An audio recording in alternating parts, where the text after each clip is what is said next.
칼빈을 성령의 신학자라 이렇게 많이 부릅니다. 그래서 성령 강림 주일을 기점으로 또 이렇게 칼빈에 대해서 우리가 한번 알아보는 것도 참 의미가 있겠다 하는 생각을 가집니다. 칼빈의 신학이라든지 또 칼빈이 쓴 기독교 강요라든지 이런 부분들은 여러분들 많이 들어보시고 또 배우기도 하셨고 그러셨습니다만은 이 칼빈의 생애에 대해서 좀 자세하게 이렇게 들은 적은 저도 그렇고 많지 않은 것 같습니다. 그래서 저는 이번에 먼저 우리 칼빈의 생애에 대해서 좀 설명을 드리려고 합니다.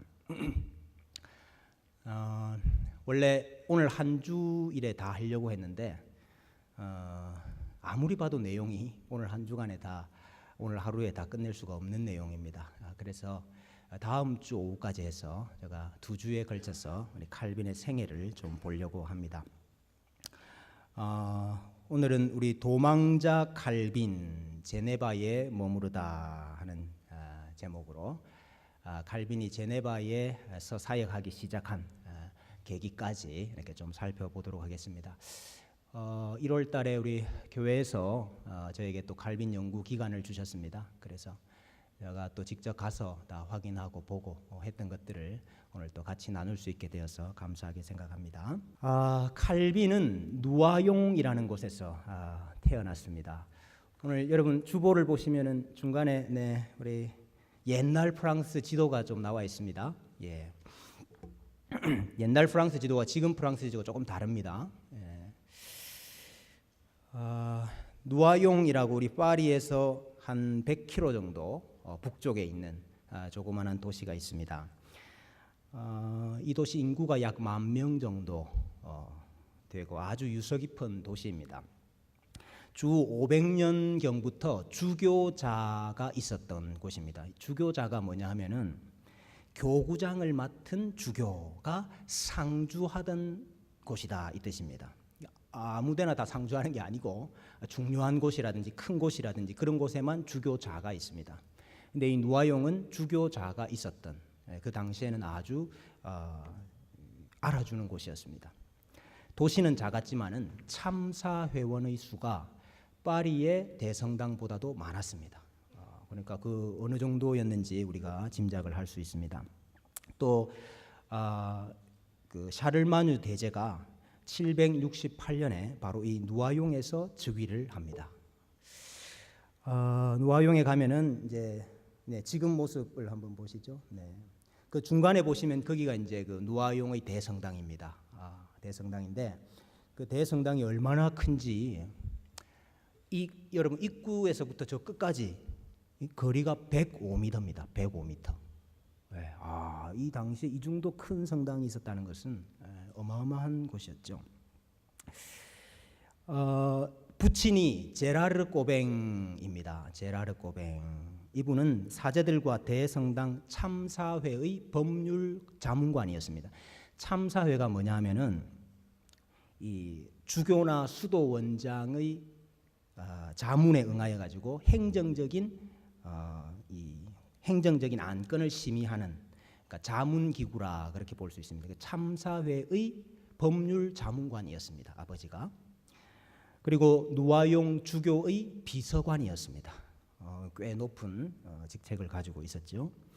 어머니는 잔 르프랑이라는 부인인데 퇴역한 아주 부유한 그 여관 주인의 딸이었습니다.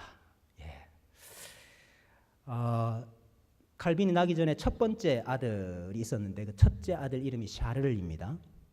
첫째 아들을 낳고 둘째, 셋째 아들을 낳았는데 둘째, 셋째 아들은 다 빨리 죽어요. 어릴 때. 그리고 이제 네 번째 아들이 바로 칼빈이었습니다. 1509년 7월 10일 오후 1시 27분에 출생했습니다. 누가 이래 초까지 모르겠어요.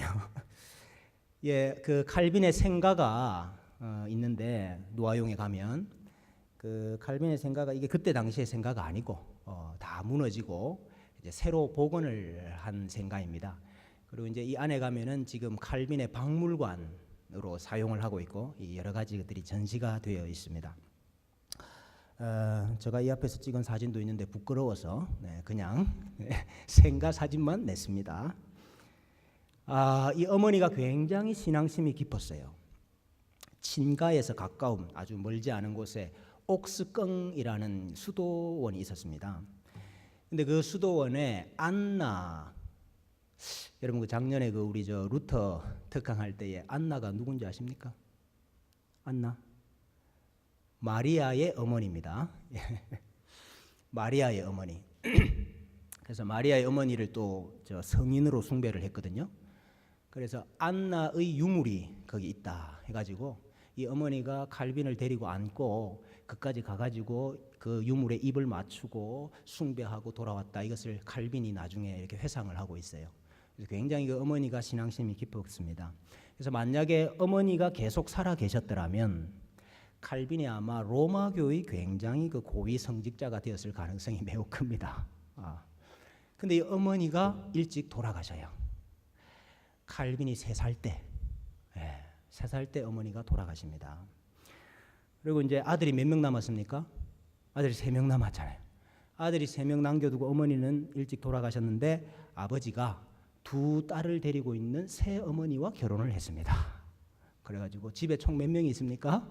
아들 3명에 이복누이 2명, 5명이 같이 자랐습니다. 이 아버지 제라르 꼬뱅은 아들들이 다 성직자가 되기를 바랬어요.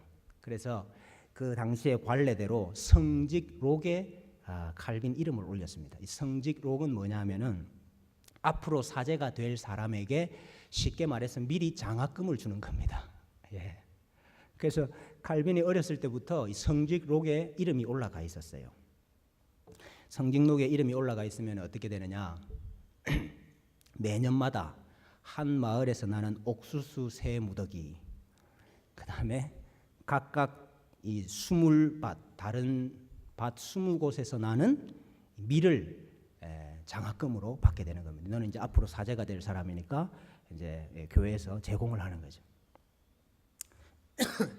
이 칼빈이 어렸을 때에 그 주교의 조카였던 앙제가 그 자제들과 친하게 지냅니다. 그러니까 주교 집 아들들하고 친하게 지냈다 이 말입니다. 사실은 존은 귀족 가문은 아닌데 어쨌든 그 친구들을 그렇게 사귀었어요. 그래서 그들 저택에 가서 놀기도 하고 또 그 집에 놀러 가가지고 가정교사 밑에서 배우기도 하고 그러다가 그 앙제가의 자제들과 같이 카페트라는 중등학교, 오늘로 말하면 그 중등학교에 입학을 하게 됩니다. 이제 오늘날은 저런 모습인데 지금은 병원 건물처럼 사용을 하고 있습니다. 근데 이제 카페트에서 공부를 하고 이제 그 자제들이 앙제가 자제들은 다 파리로 유학을 가는 거예요. 그래서 이제 칼빈도 가고 싶었습니다. 그리고 아버지도 보내고 싶었어요. 근데 이제 뭐가 걸렸느냐 하면은 성직록이 걸렸어요. 이 성직록이 있다 보니까 이 사제가 될 사람인데 이곳에서 어쨌든 그 주교들 이렇게 밑에서 봉사도 하고 섬기고 이러면서 지금 성직록을 받는 건데 누아용을 떠난다 하는 것이 문제가 되는 겁니다. 그래서 대성당 참사회가 모였어요. 그래가지고 논의를 한 결과 칼빈이 누아용을 떠나더라도 성직록을 삭감하지 않겠다 이렇게 결정을 내려요. 그래서 칼빈이 파리로 유학을 가게 됩니다. 칼빈의 나이 14세, 14세 때. 잠시 그 시대 상황을 조금 설명을 해야 되는데요. 그때 교황은 레오 10세였습니다. 여러분 잘 아시듯이 성 베드로 성당을 증축하기 위해서 아주 분주했지요. 그리고 이 칼빈이 8살 때가 1517년입니다. 1517년에 무슨 일이 있었습니까? 루터가 비텐베르그 성문교회 앞에다가 95개조를 내걸었던 그때 칼빈이 8살이었습니다. 스위스에서도 아주 그 종교 개혁이 일어났어요. 그래서 치리의 쯔빙글리가 나와서 복음을 설교하기 시작했고 그 칸톤을 신교로 바꾸기를 시작했습니다. 프랑스에서는요, 자크 르페브르라는 교수가 한 명 있었습니다. 자크 르페브르, 파리의 소르본 대학에서 가르쳤던 사람인데요. 이분이 바울 서신의 주석을 폈습니다. 라틴어 번역본과 주석을 썼는데 여기에서 오직 하나님의 은혜로 구원받는다 하는 이 교리를 말하기 시작했습니다.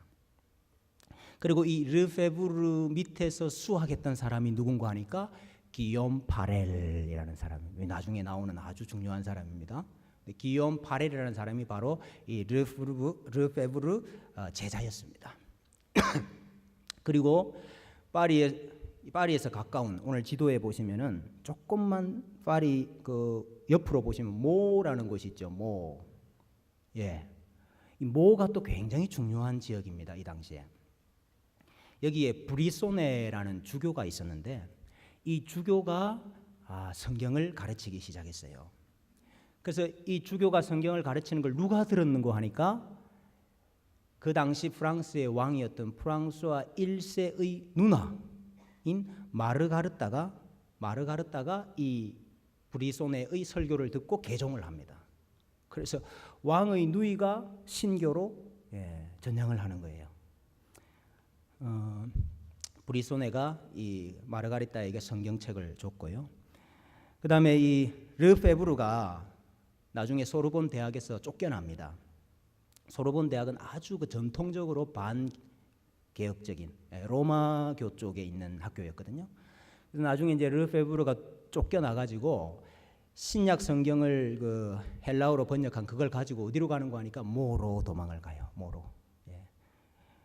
그리고 이 그 제자였던 기욤 파렐도 모로 가고, 또 브리소네가 아주 그들을 열심히 도왔습니다. 그래서 이 당시에 성경을 믿는 신앙을 따라서 개종했다 하는 사람들을 가리켜서 뭐라고 표현했는가 하니까 모의 운물을 마셨다 이렇게 표현을 했어요. 그만큼 모가 굉장히 중요한 도시였습니다. 그 모에 가면 아주 그 대성당이 아직 남아 있습니다. 남아 있지만은 그 당시에는 성당이 힘을 별로 쓰지를 못했어요. 프랑스 최초의 개혁교회가 모에 있습니다. 프랑스 최초의 개혁교회가 지금도 모에 가면은 우리 개신교회 개혁교회가 있지만은 이제 머리가 다 백발이 되신 어르신들만 조금 모여 계시고 많이 약화가 되어 있습니다. 여러분 저 누아용 있지 않습니까? 누아용이 칼빈의 고향 아닙니까? 칼빈의 고향에 개신교도가 한 명도 없습니다. 아주 참 제가 사실은 그 누아용에서 하룻밤을 지내면서 굉장히 제가 좀 마음에 받은 것이 많아요. 그래서 그거는 다음번에 나누기로 하고, 어쨌든 그 교회 보시면은 벽면에 보면은 순교자들 명단이 쫙 이렇게 기록이 되어 있습니다. 이 교회 출신의 순교자들 명단이. 대적달들도 많았습니다. 소르본 대학이 대표적인 반대하는 대적달들이었습니다. 학장인 노엘 베다. 그리고 그 중심에는 누가 있었는가 하니까 바로 프랑스의 왕이었던 프랑스와 1세가 있습니다. 이 사람을 가리켜서 변덕왕이라 그러죠. 변덕왕. 때로는 그 누나 말을 들어가지고 이 신교에 대해서 호의적이기도 하다가 또 때로는 아주 숙청하고 박해하고 핍박하고 하는 그런 일들을 많이 했더랬습니다. 그래서 이제 결국은 탄압이 계속되는 바람에 이 르페부르도 쫓겨나고 소르본 대학에서 쫓겨나서 모로 가고, 그가 번역한 그 프랑스어 신약 성경, 그러니까 그리스어를 프랑스어로 번역한 겁니다. 성경을. 근데 그 성경도 다 불태워지고 그래 했었습니다. 이제 다시 좀 칼빈으로 돌아와서 칼빈이 1523년에 이제 파리에 도착을 했습니다. 근데 도착했을 그때 파리에 아주 심한 박해가 있었습니다. 이 프랑스와 1세가 이 개신교도들을 박해하는 박해가 있었어요.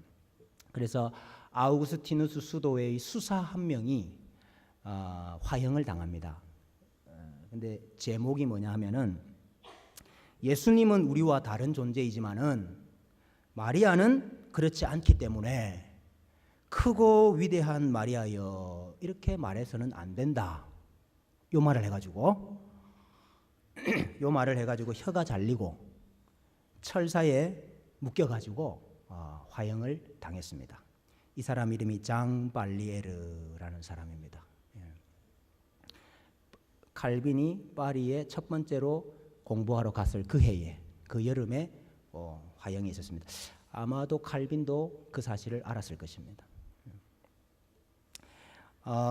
칼빈은 파리 대학을 구성하는 단과 대학 중에 하나인 라 마르슈 대학에 입학을 합니다.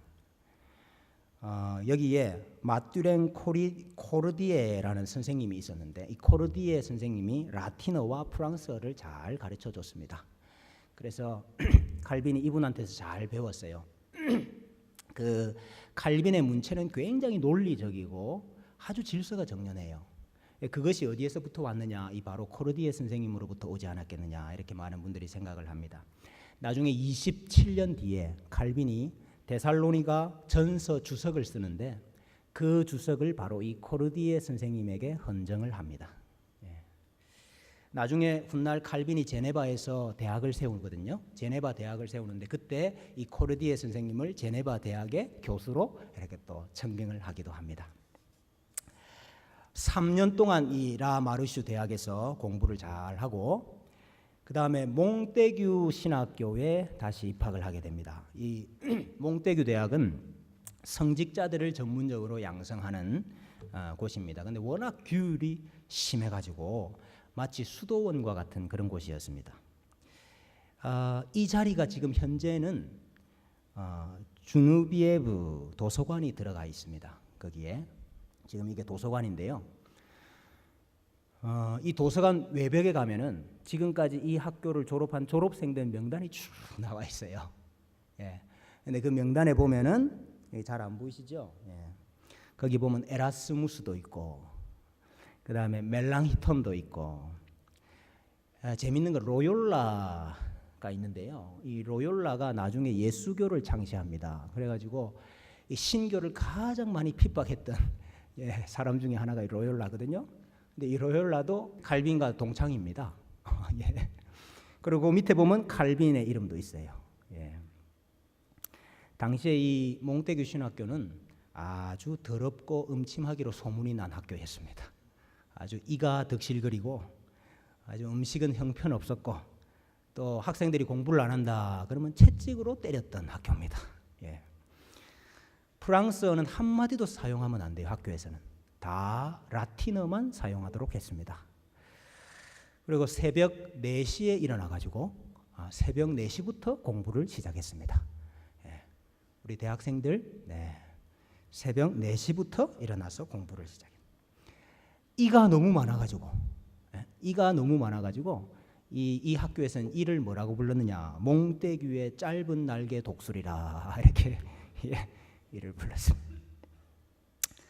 어쨌든 여기서 칼빈이 열심히 공부를 합니다. 해가지고 학사 학위를 받습니다.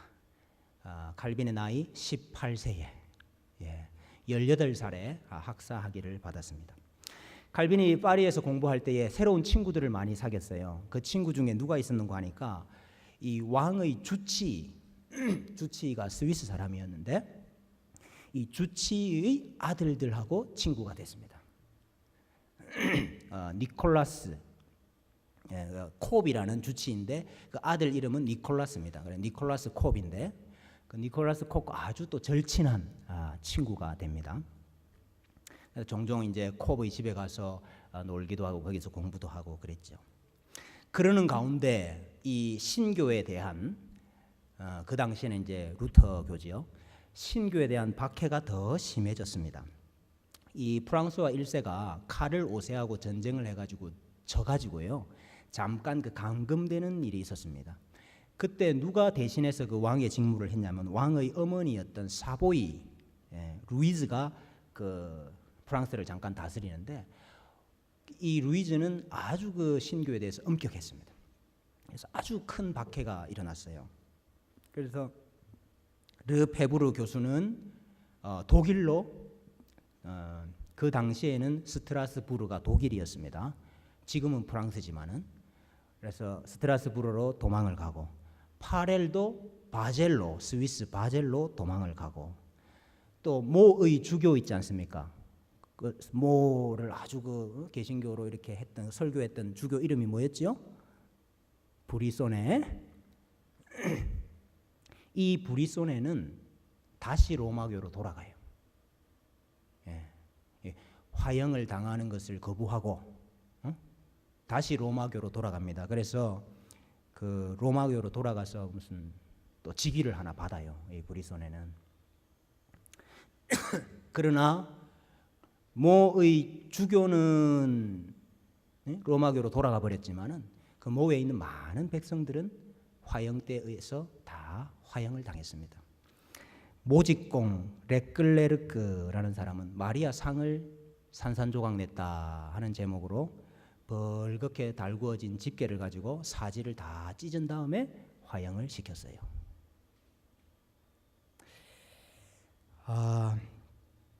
이제 점점점 신교에 대한 박해가 심해지고 있었던 거죠. 학사 학위 공부를 마친 이 칼빈이 잠깐 누아용으로 돌아가게 됩니다. 왠고 하니까 그 법률 자문관을 맡고 있었잖아요, 아버지가. 근데 그 유산 상속과 관련된 회계 장부를 참사회에 공개하는 것을 꺼립니다. 뭐 자세한 이유는 알 수가 없어요. 근데 어쨌든 그 문제 때문에 이 참사회와의 관계가 나빠집니다, 아버지하고. 그래서 아버지가 원래는 이 칼빈이 성직자가 되기를 원했는데 돌연 마음이 바뀌었어요.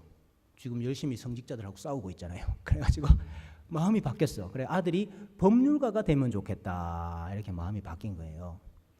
그래가지고 너는 법을 공부해라 아들한테 이야기했어요.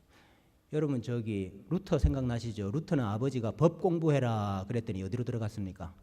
수도원으로 들어가 버렸잖아요. 근데 칼빈은 법 공부해라 하니까 고분고분 법 공부하러 다시 떠납니다. 그래서 그 당시에 법학으로 아주 유명했던 오를레앙 대학에 입학을 하게 됩니다.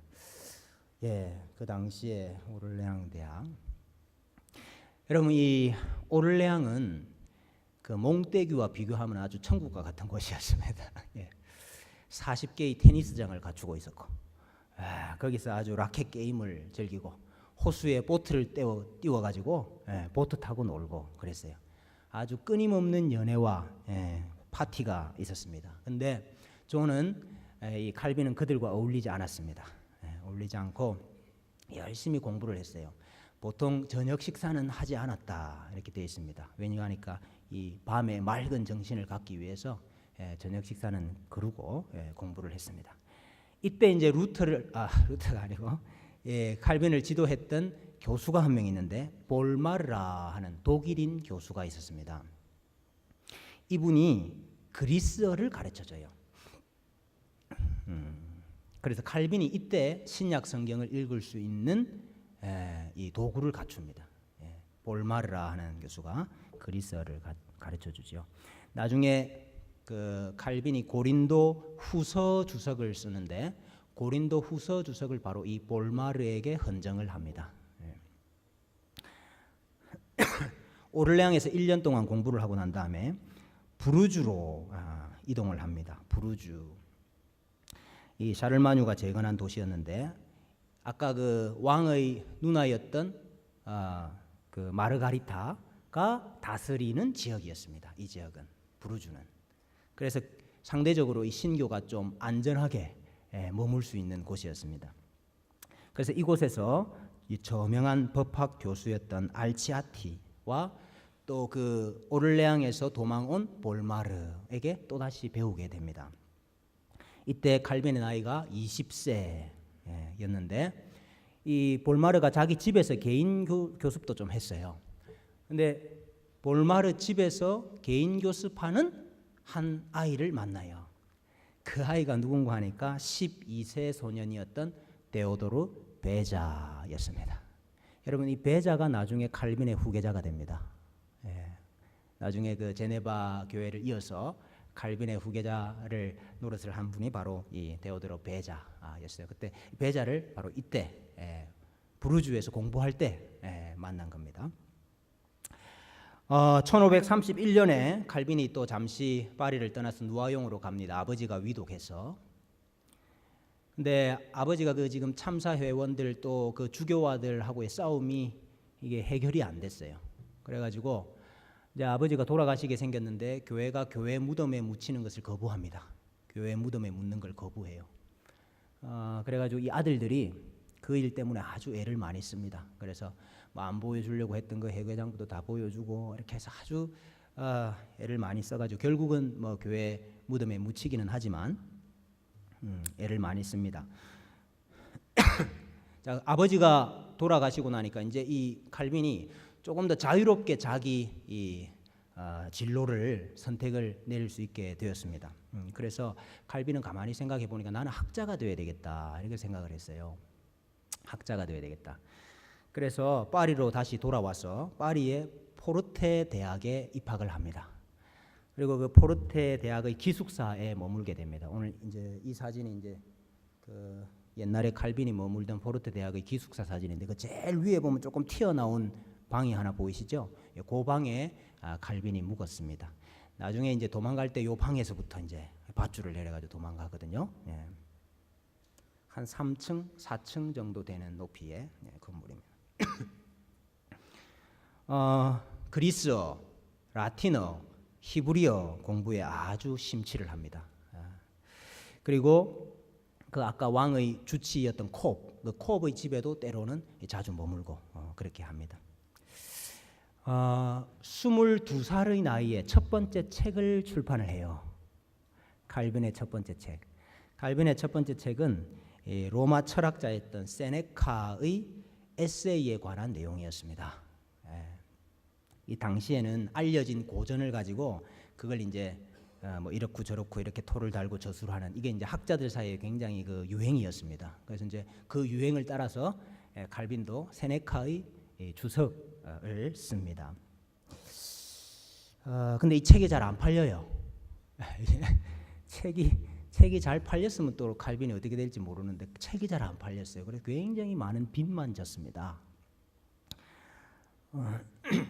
그래서 이제 다시 내가 이게 법학 공부를 마저 다 못했는데 아까 오를레앙에서 1년밖에 안 했었잖아요. 그래서 내가 법학 공부를 마저 해야 되겠다 이렇게 생각하고 다시 오를레앙으로 가요. 그래서 거기서 1년 정도 더 공부를 하고 법학 공부 과정은 다 마치고 학위는 그 박사 학위는 받지를 않았습니다. 그리고 이제 다시 파리로 돌아와서 머무는데요. 그 아까 그 주치 콥의 아들이었던 니콜라스 콥 있지 않습니까? 이 니콜라스 콥이 파리 대학의 아주 젊은 학장이 됩니다. 칼빈의 친구가. 근데 이 니콜라스 콥이 만성절 날, 그 모든 성인의 날, 만성절 날 연례 연설을 하는데 이 연설이 문제가 됩니다. 이제 연설했던 곳이 마르땡 교회인데요. 그 마르땡 교회인데 마르땡 교회가 이제 다 무너지고 지금은 다른 건물이 서져 있는데 그 옆에 보면 조그맣게 그 당시에 잔해가 이렇게 남아 있어요. 그래서 이게 그때 그 교회였다. 보이시는 거죠? 콥이 심령이 가난한 자는 복이 있다. 이걸 이제 설교를 하는데 연설을 하는데 하나님의 값없이 주시는 은혜에 대해서 설교를 합니다.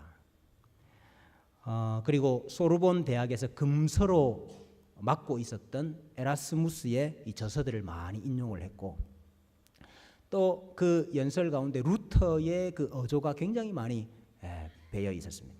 그래서 이 소르본 대학 교수들이 들고 일어났죠. 이게 신교가 아니냐 이렇게 들고 일어났습니다. 그래가지고 이제 프랑스와 1세를 만나서 이제 따지려고 찾아가는데 그때 때마침 또 그 조카 혼사 의논한다고 왕은 없었어요. 그래서 왕은 만나지는 못했는데 어쨌든 이 니콜라스 콥의 이 연설문을 작성하는데 칼빈이라는 사람이 도와준 거 아니냐 하는 소문이 퍼지기 시작했습니다. 왜냐하니까 이 콥과 칼빈은 한 10년 지기 이상 되는 친구잖아요. 그러니까 저 연설문을 쓰는데 칼빈이 분명히 도움을 줬을 것이다 하는 소문이 바다하게 퍼진 거예요. 그래서 그 콥이 연설을 하고 난 한 달 뒤에 의회의 소환을 받습니다. 니콜라스 콥이. 근데 가깝게 지내던 의원 중에 한 사람이 절대로 의회에 참석하면 안 된다. 너 죽으니까 빨리 피신해라 하는 전가를 보내줘요. 그래서 이 니콜라스 콥이 대학 인장을 몸에 지닌 채로 도망을 가요.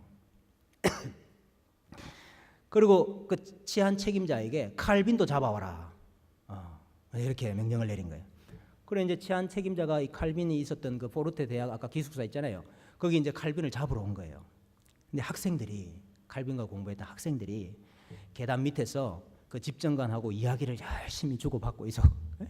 이야기하고 있는 동안에 다른 친구들이 침대 볼을 엮어가지고 밧줄을 만들어가지고 이 칼빈을 뒷창문으로 해가지고 내려가지고 도망을 시킵니다. 그래서 칼빈이 내려와가지고 포도원을 하는 친구 집에 가서 농부 작업복으로 갈아입고 호미를 어깨에 메고 그래 도망을 가요. 노아용으로.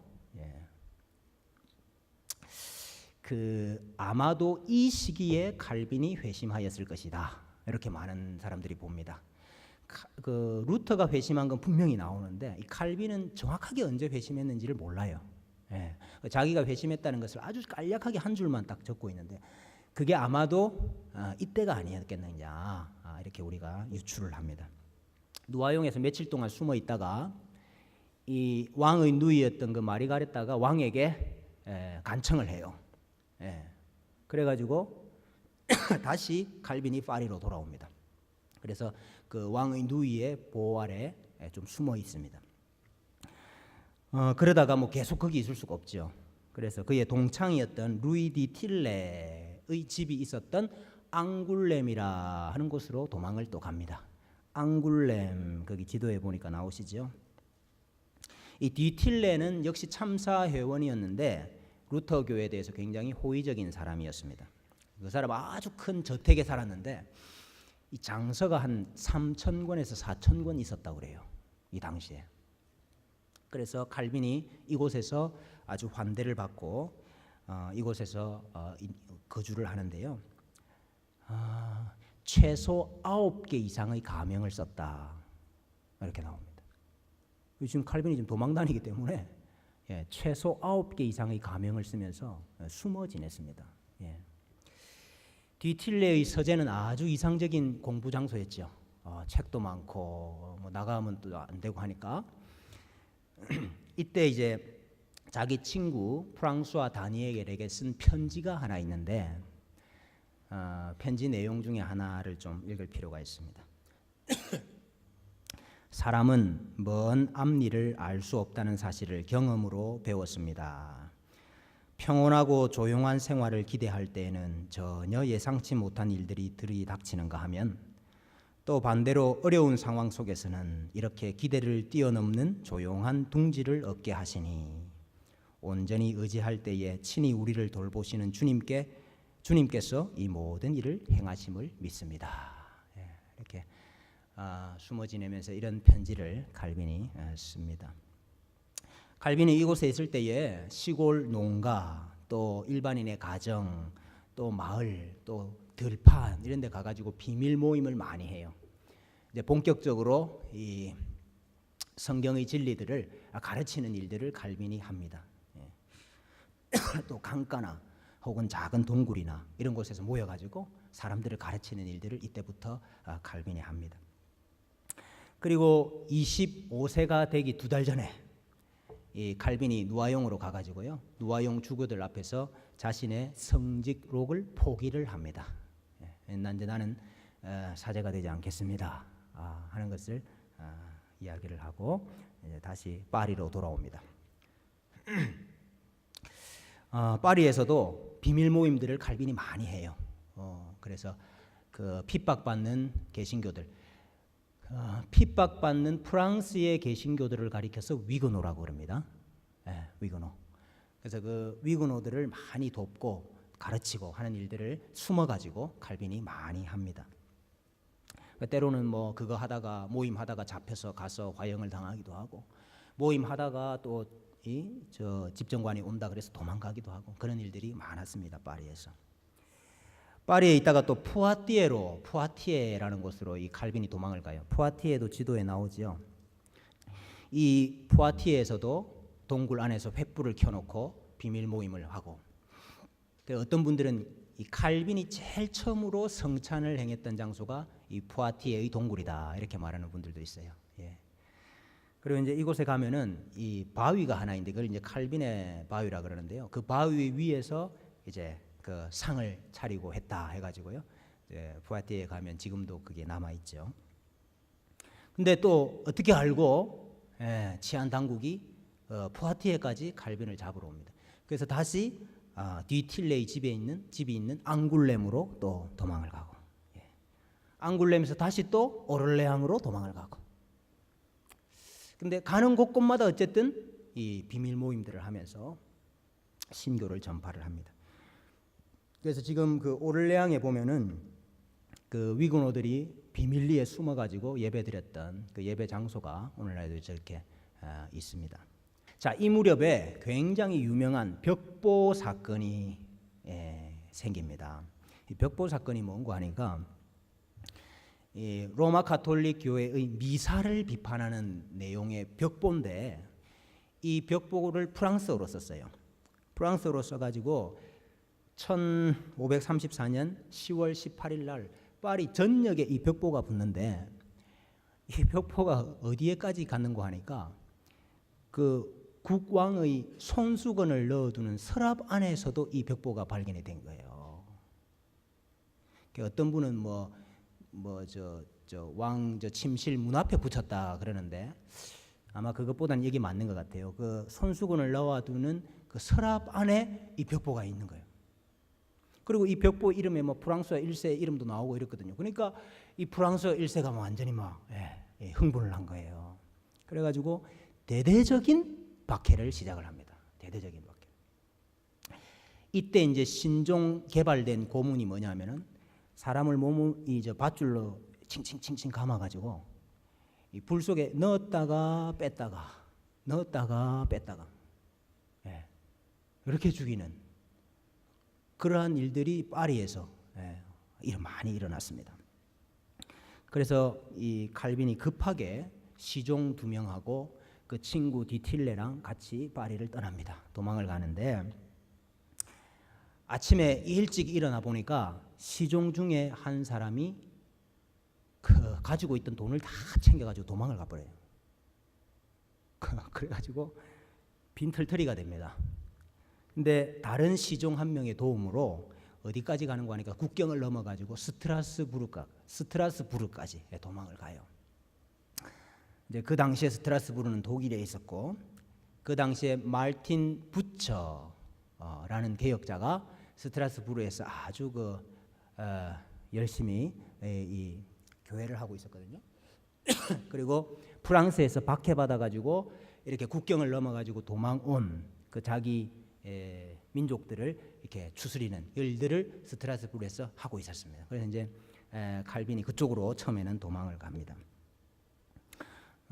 그러나 스트라스부르도 안전한 곳이 아니었죠. 그래서 칼빈과 디틸레가 거기 얼마 동안 머무르다가 더 남쪽으로 내려가서 어디로 도망을 가는 거 하니까 바젤로 도망을 갑니다. 스위스 바젤.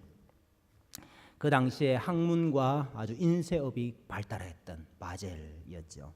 칼빈이 1년 이상 바젤에 머뭅니다. 1년 이상. 여기에서 마르티누스 루카니우스라는 가명을 사용했어요. 근데 그 아까 니콜라스 콥 있잖아요. 니콜라스 콥도 도망을 가가지고 바젤에 있었어요. 바젤에.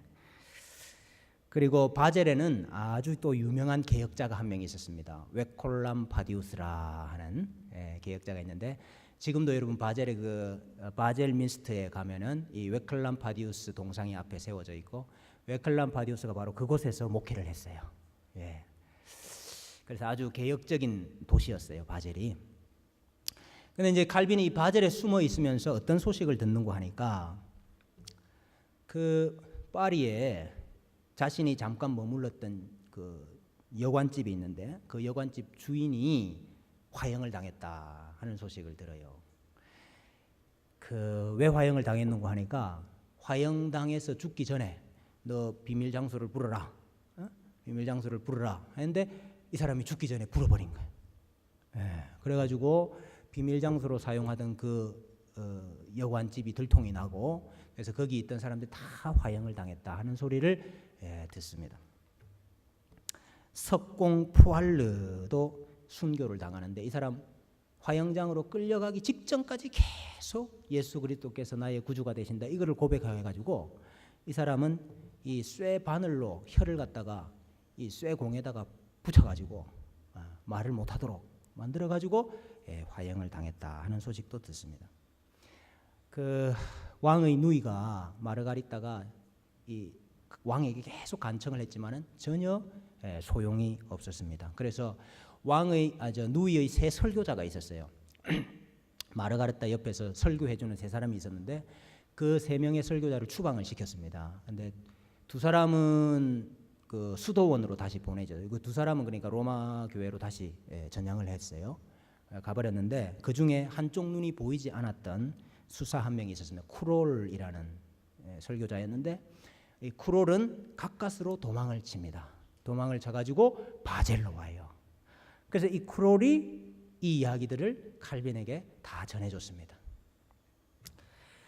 그리고 이 프랑수와 1세는 분명히 자기가 이렇게 개신교를 핍박을 하면은 독일에 있는 이 독일의 그 신교를 따르는 연방들이 가만히 있지 않을 거다. 이걸 두려워해요.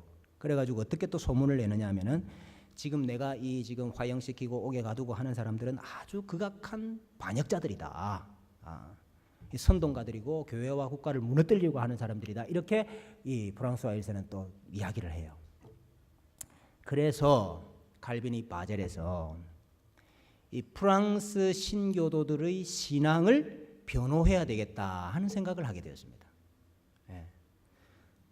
그래서 이 바젤의 끌라임 부인 집에서 머물고 있었던 칼빈이 펜을 들었습니다.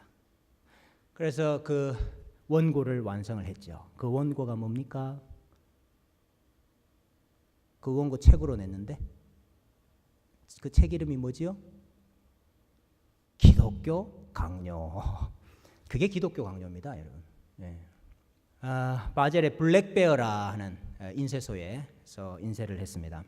초판 기독교 강요의 헌정을 누구에게 했을까요? 그 21페이지나 되는 긴 헌정문이 있는데 그 헌정을 누구에게 했을까요? 프랑스와 1세에게 합니다. 왕에게 헌정을 해요. 이걸 가장 기독교적인 프랑스 왕이시며 권세 있고 영명한 군주이신 프랑스와 폐하께 존 칼빈은 그리스도 안에서 평강과 구원을 기원하며 문안을 올립니다. 이렇게 시작하는 게 기독교 강요입니다. 라틴어로 썼고요.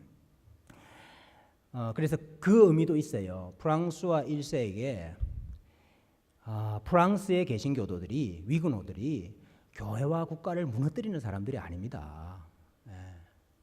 그것을 변호하기 위한 측면도 있습니다. 그렇지만은 무엇보다도 원래 목적은 새롭게 개신교도가 되는 사람들에게 이 신교의 진리를 어쨌든 잘 제시하여 주고 가르쳐서 제대로 된 개신교도들을 만들기 위해서 칼빈이 이것을 쓰게 됩니다.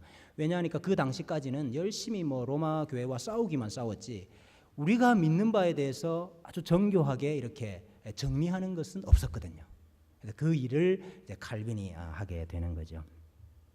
사실은 프랑스 순교자들이 불 속에서 몸으로 증명한 이 신앙을 칼빈이 책으로 기록을 했다.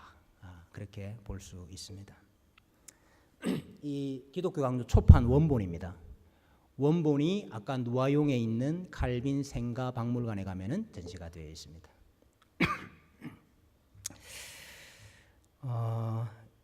기독교 강요 초판을 썼을 때 칼빈의 나이가 25세였습니다. 25세.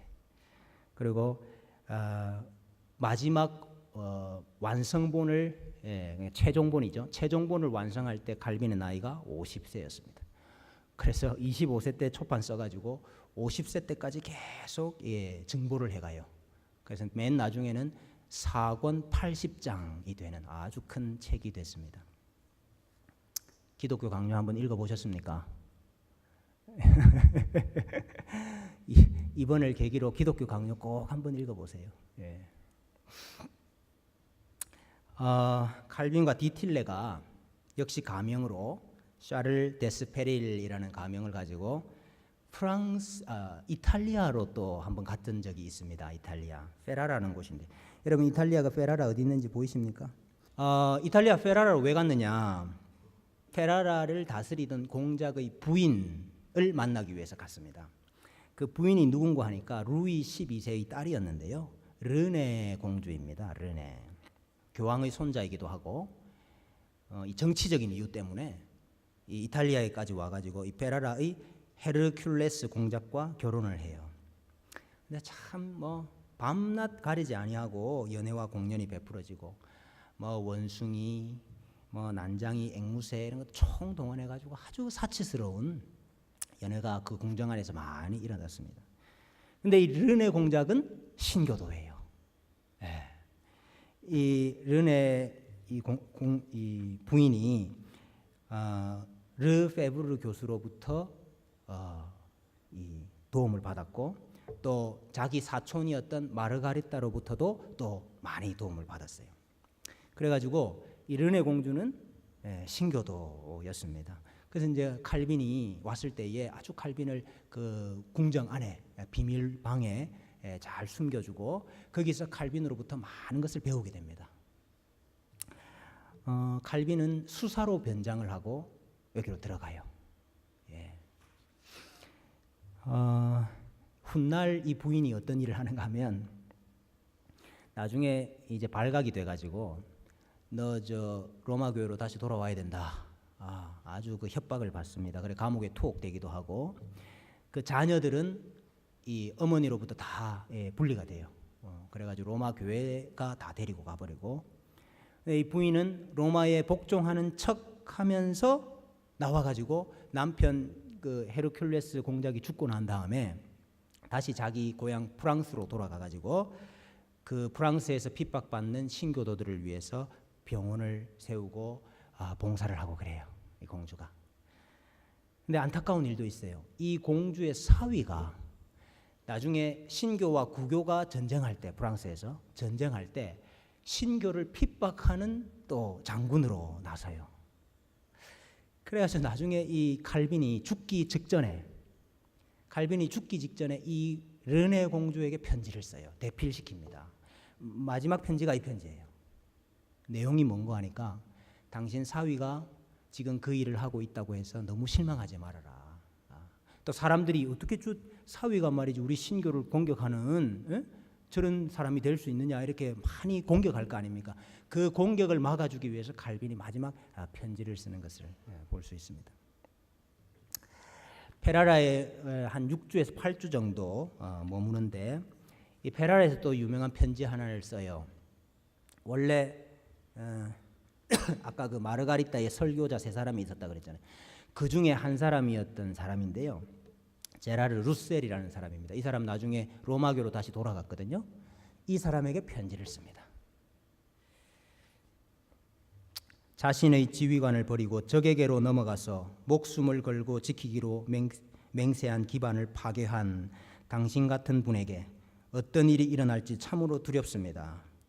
고향을 떠나서 방랑자가 되는 것은 매우 힘든 일이지요. 그러나 사람 눈에는 매우 가혹해 보이는 이러한 운명이라도 주님께서는 큰 기쁨으로 바꾸어 주십니다. 이렇게 또 편지를 써요. 페라라에 머물던 칼빈이 또 갑자기 도망갈 수밖에 없었습니다. 왜냐하니까 헤라클레스 그 공작이 갑자기 또 대대적으로 이 신교를 색출해냈기 때문에. 그래서 이제 어디로 가야 되나, 어디로 또 도망을 가야 되나 그러고 있었는데, 이 프랑스와 1세가 이 신교도들을 다시 로마 교회로 돌이키기 위해서, 개종시키기 위해서 박해를 중단을 하고 6개월 동안 말미를 주겠다, 또 이런 칙령을 내려요. 6개월 동안. 그래서 이제 그 이야기를 듣고 칼빈이 다시 파리로 갑니다. 파리로 가가지고 동생 앙뚜앙과 같이 의논을 해가지고 누아용에 남아있는 가산을 다 정리를 합니다. 아버지 돌아가시고 남아있는 그 유산 말이죠. 그걸 이제 다 정리를 합니다. 그리고 의분 누이였던 마리는 신교도로 왔어요. 그래서 칼빈과 같이 동조를 하게 되고, 근데 또 다른 의분 누이가 한 명 더 있잖아요. 거기는 로마 교회로 돌아갔어요. 그리고 이제 자기 형이었던 샤를이 또 이때 죽습니다. 예. 샤를도 죽기 전까지 아버지처럼 그 참사 회원들하고 사제들하고 싸워요. 그래가지고 죽고 난 다음에 그냥 그 이름도 없는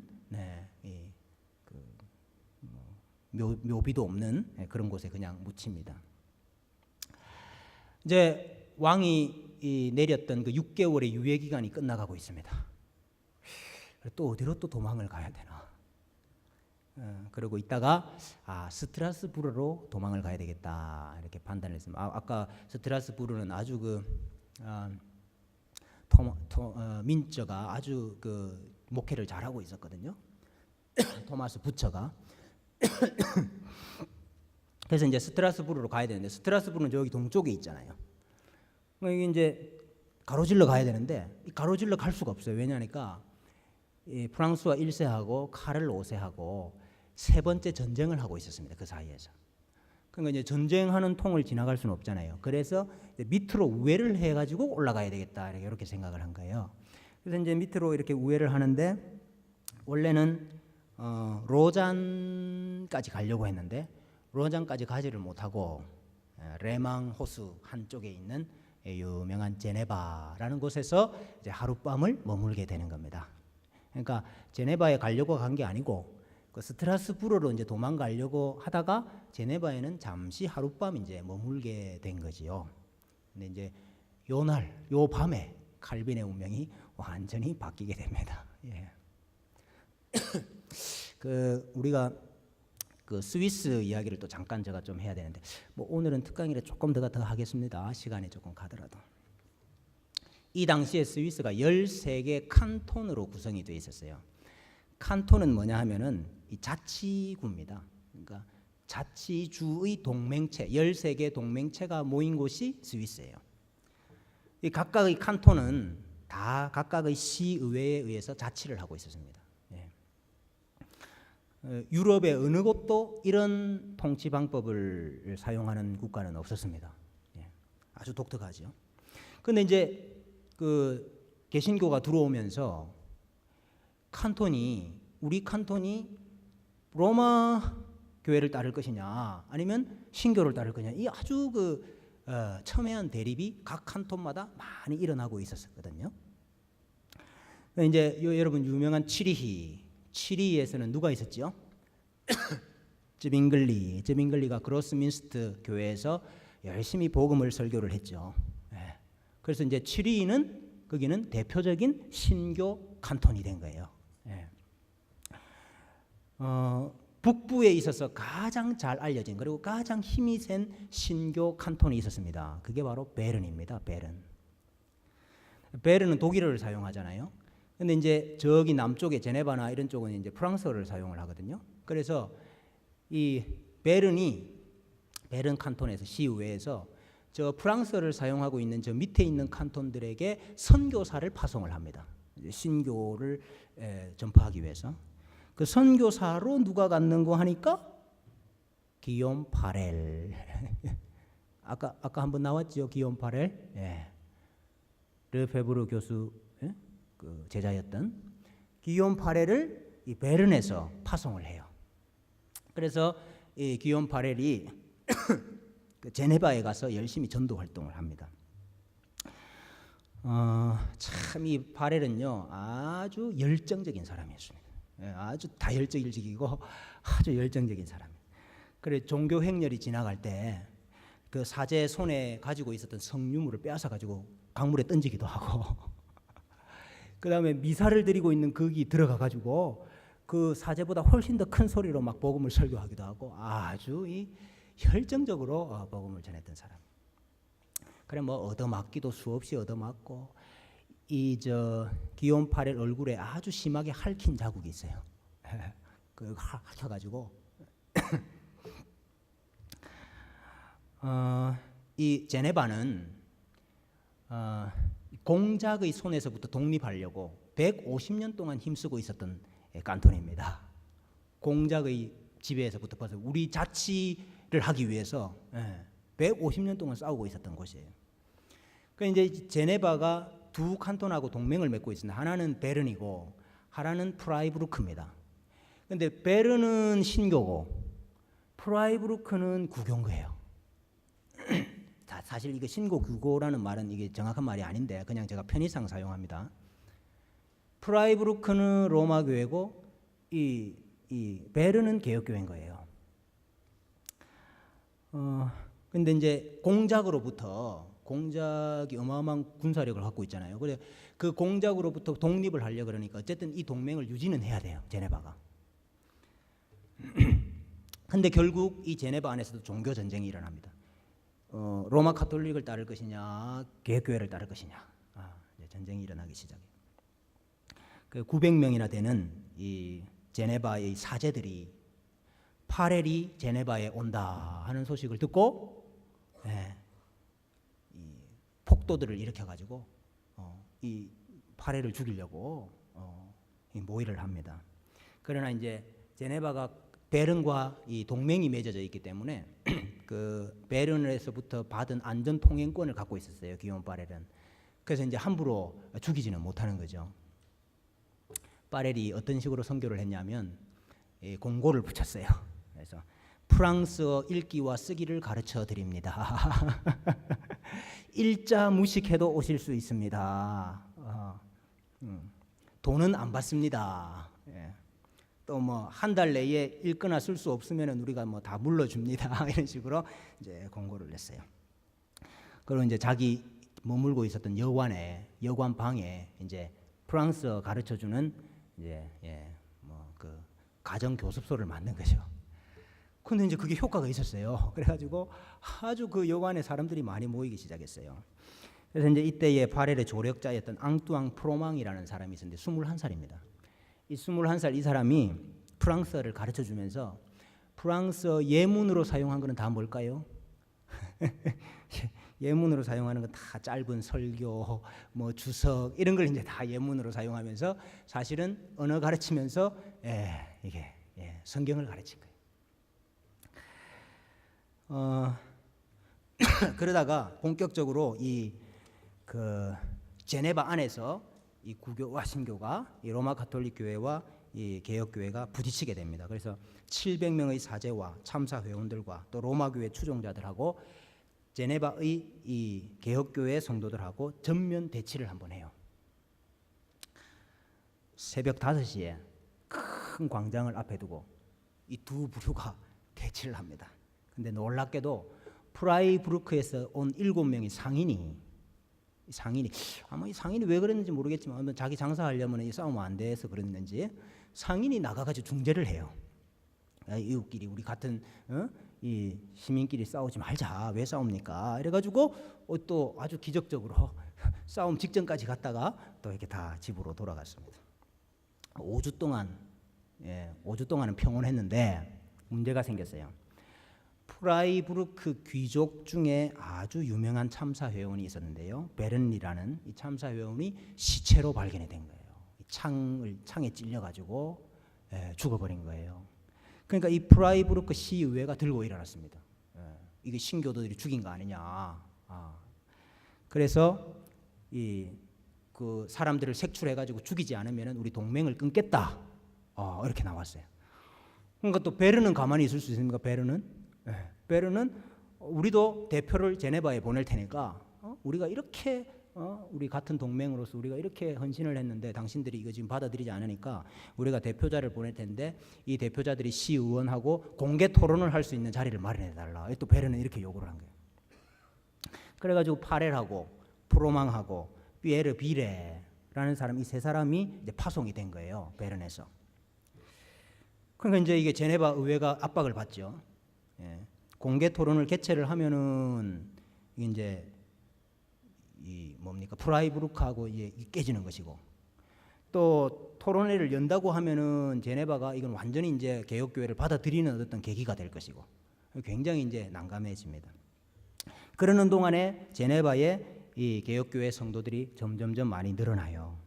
그래서 마침내 이 성 베드로 성당에서 공개 토론을 하기로 이렇게 날짜를 잡습니다. 일주일 동안 토론을 하는데 아주 개혁교회가 이 로마 이 교회의 사제들을 누르고 아주 압승을 해요. 토론회에서. 그리고 이제 신교의 주장대로 투표를 하려고 할 때에, 투표라는 건 이제 우리가 그 개혁교회를 받아들이겠다 하는 투표를 하려고 할 때 사보이 공작이 제네바를 침공을 합니다. 아까 그 제네바는 계속 그 공작의 위협으로부터 벗어나려고, 독립하려고 계속 싸우고 있었는데 사보이 공작이 개입을 하게 돼요. 그 프라이부르크는 제네바하고 동맹을 끊습니다. 굉장히 이제 위험한 입장이 된 거죠. 제네바가 이 카를 5세와 교황의 지지를 받고 있었거든요. 사보이 공작은. 근데 그 공작이 이제 군대를 일으켰으니까 이 베른이 끼어들기를 처음에 아주 주저를 해요. 이거 괜히 이 전쟁에 끼어들었다가 이게 우리한테 너무 손실이 크겠다 이렇게 생각을 한 거예요. 그리고 베른이 나서 가지고 야 그냥 항복해라. 다 죽는다. 이게 싸우면은 다 죽으니까 그냥 항복해라. 이렇게 이야기를 해요. 공작이 최후 통첩을 보냅니다. 베른에서 파송한 선교사 그 3사람 죽여라. 그리고 로마 교회로 다시 돌아와라. 공작이 최후 통첩을 보내요. 근데 이 제네바 의회가, 제네바 이 시민들이 그 최후 통첩을 받아들이지 않습니다. 항복하느니 차라리 이 도시 잔해 밑에 깔리겠다. 그렇게 이야기를 해요. 그래가지고 이 제네바가 이 성 외곽 지역에 있는 4개 지역을 스스로 파괴를 합니다. 왠고 하니까 이 사보이 공작이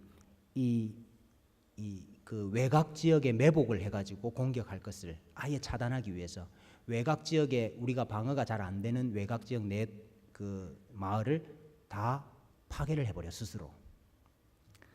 그 절반을 살리기 위해서 절반을 희생하는 거죠. 그 외곽 지역 4개 마을에 6,000명 정도가 살았습니다. 6천만 정도가 살았는데 아침같이 매일같이 집과 예배당과 이거 수도원과 다 때려 부수는 일을 했어요. 그런데 거기서 때려 부수면은 거기서 돌이 나올 거 아니에요. 그 돌 가지고 성벽을 보수하는 일에 사용을 하고, 성벽 보수하고, 성당의 종 그거 녹여 가지고 대포알을 만들고, 여자들 흙 나르고 벽돌 나르고, 남자들은 시설을 구축하고, 이 파렐하고 비례도 성벽에 올라가서 불침번도 쓰고요. 다치 돕고 이렇게 해서 열심히 준비를 합니다. 방어 준비를 해요. 근데 그러던 중에 1535년 4월에 이 3명의 설교자들을 독살하려고 하는 시도가 있어요. 그래서 이 비례가 목숨이 위태하게 됩니다. 그 집 하녀가 시금치 수프에 독을 넣었어요. 그래가지고 이 비례가 그걸 먹어가지고 독을 마시고 목숨이 위태하게 되고, 이 사실은 파렐도 그 수프를 먹었어야 되는데 갑자기 무슨 일이 생겨가지고 그 수프를 먹지를 못했어요. 그래가지고 파렐은 살았는데, 어쨌든 이 사건 때문에 이 전반적인 이 제네바의 이 분위기가 완전히 개혁교회 쪽으로 돌아서게 됩니다. 공작이 가까운 곳에 매복을 해가지고 이제 이 보급품을 다 끊기 시작했습니다. 제네바로 들어가는 보급품들을 다 끊기를 시작했습니다. 그리고 성 밖으로 이 혹시나 나온 이런 사람들은 다 죽이고 고문하고 그랬습니다. 그러던 중에 2번째 공개 토론회가 열려요. 2번째 공개 토론회. 그래서 수많은 시민들이 이 설교자들의 주장에 지지를 하고 환호를 하고, 그래서 파렐이 의회에 가가지고 이제 우리 제네바 간토는 신교 개혁교회로 돌아선다 하는 거 이거 승인해 달라 이렇게 간청을 합니다. 이제 제네바 의회가 그 로마 사제들도 불러가지고 의견을 듣자 해도 불렀는데 이 로마 사제들은 다 뭐 열정이 없어 이미. 그래가지고 1535년 8월 27일 날 포고령을 내려가지고 더 이상 제네바의 공식 종교는 로마교가 아니다. 이제 선포를 하게 되는 거예요. 미사도 다 폐지했고, 성상, 제단들 다 예배당 밖으로 던져버렸고, 수도원은 무료로 운영되는 초등학교로 다 바꾸고, 또 다른 수도원들은 병원으로 개조를 하고, 완전히 도시가 이제 개혁교회 쪽으로 완전히 다 변화가 됩니다. 사제들과 수녀들은 너네들 선택을 해라 선택권을 줬어요. 그래서 제네바에 남아 있어도 되고 나가도 되고. 공작이 마지막으로 호수에 범선을 띄웠습니다. 여러분 아시듯이 이 제네바는 호수에 쌓여 있잖아요. 호수에 범선을 띄우고 이제 도시를 완전히 포위해가지고 공격을 하려고 합니다. 그때 이 포위선을 뚫고 가까스로 이 전령한 사람이 이 베른으로 갑니다. 그래서 베른에 지원 요청을 해요. 그래서 베른 의회가 회의를 열어가지고 공작에게 선전 포고를 하고 6천 명의 베른 전사들을 제네바로 투입을 합니다. 그래가지고 결국 1536년 2월에 이 베른의 군대가 제네바에 도착을 하고 공작을 무찔러냅니다. 1536년 5월 21일 주일날 제네바 시민들이 성 베드로 교회에 모여가지고 모든 로마의 관습을 버리고 복음의 법을 따르기로 맹세를 합니다. 그래서 이제 파렐이 이제 주관해가지고 예배 의식, 설교, 규례 이런 건 이제 막 도입을 하고 또 전쟁 피해가 있으니까 복구를 해야 될 거 아닙니까? 열심히 복구를 하고 그랬습니다. 바로 그러고 있을 때 칼빈이 제네바에 하룻밤을 머물려고 온 거예요. 요 설명이 되게 길었네. 근데 이해를 해야 이게 이해가 되잖아요. 이게. 그래서 이제 이 칼빈이 제네바에 왔다 하는 이 소식을 기욤 바렐이 들은 거예요. 그래가지고 단숨에 이 칼빈이 머물고 있는 요한방을 찾아갔습니다. 찾아가가지고 설득을 하는 거죠. 지금 이 제네바 봐라.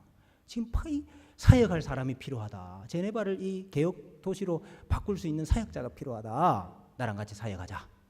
계속 그 이야기를. 근데 칼빈은 전혀 그럴 마음이 없었습니다. 저는 절대로 그 일을 할 수가 없습니다. 저는 부끄러움을 잘 타고 소심한 편입니다. 저는 이거 역경에 맞서서 싸울 자신도 없습니다. 게다가 저는 몸이 너무 아픕니다. 이 칼빈이 완전 돌아다니는 종합병원이었거든요. 나는 몸이 너무 약하고 아프기 때문에 난 도무지 이거 못합니다. 나는 서재에나 있을 사람입니다. 나는 공부할 사람이지 이래 나서가지고 뭐 개혁하고 할 만한 사람이 못 됩니다.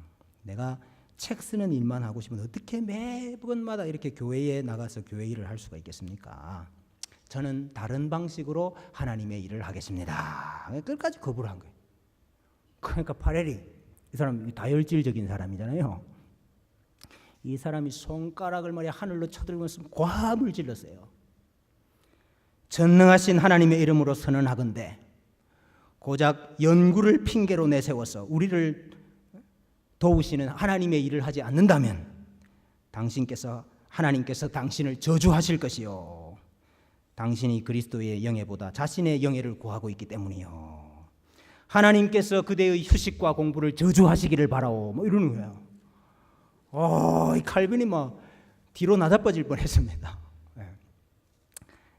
나중에 칼빈이 회고하기를 마치 하늘에서 전능한 손이 나를 짓누르는 것 같았다. 그의 음성이 마치 보좌에서 들려오는 하나님의 음성과 같았다. 이렇게 회고를 해요. 그래 너무 칼빈이 두려움에 사로잡혀가지고 아이고 내가 여기 있겠습니다. 이렇게 했어요. 그래가지고 칼빈이 제네바에서 사역을 하기 시작하게 됩니다.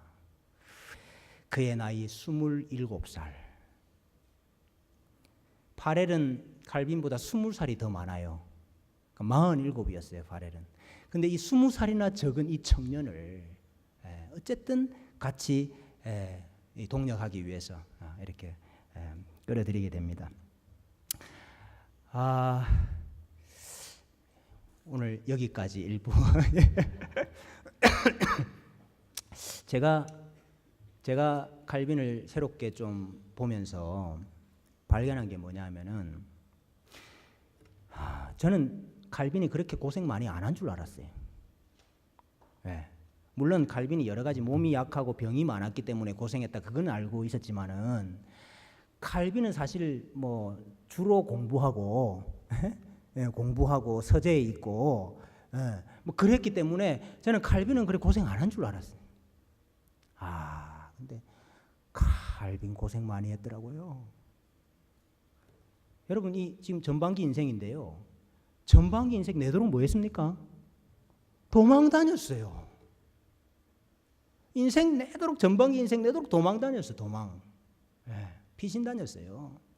그래서 제가 오늘 우리 함께 읽었던 이 본문 말씀이 생각이 나더라고요. 여러분 오늘 히브리서 11장 38절에 믿음의 사람들 선진들을 쭉 소개를 하면서 그들이 광야와 산과 동굴과 토굴에 유리하였느니라 그랬잖아요. 정처가 없이 도망 다니고 유리하고 그랬잖아요. 근데 칼빈이 딱 그런 인생을 살았더라고요. 칼빈이. 그래서 참 제가 많은 도전을 받고 또 많은 위로를 받았습니다.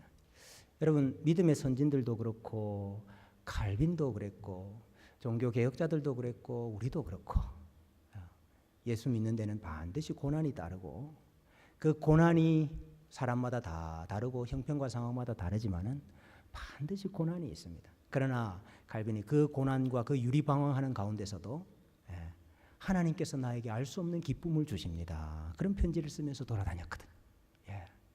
그러면서 칼빈이 피신을 다녔지만 피신 가는 곳마다 설교하고 성경 공부하고 해가지고 프랑스에 얼마나 많은 이 개혁교회들이 부흥하고 성장하게 되는 하나님께서 그렇게 칼빈의 고난을 사용하시는 것을 보면서 우리에게 있는 고난도 예수 그리스도의 능력으로 성령 하나님의 인도로 우리가 잘 견디고 감당할 때에 그것이 하나님의 일을 이루시는 방편이 되겠구나 하는 것을 깨닫게 됩니다. 고난 가운데 있는 성도님들에게 칼빈의 인생이 큰 위로가 되시기를 주님의 이름으로 소원합니다.